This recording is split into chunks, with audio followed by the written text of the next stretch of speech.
বন্ধু, তোমরা সব কেমন আছো? আশা করছি ভালো আছো। আমিও ভালো আছি।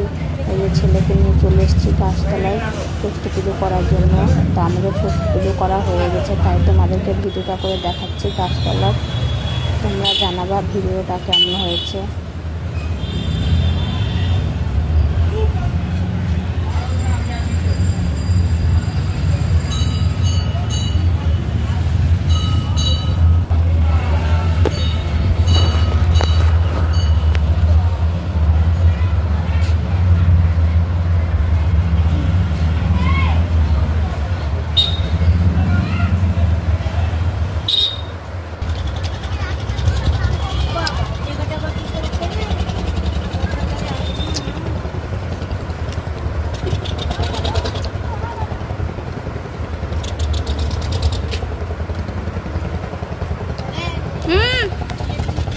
ওই ছামাটাই বসি, চলো।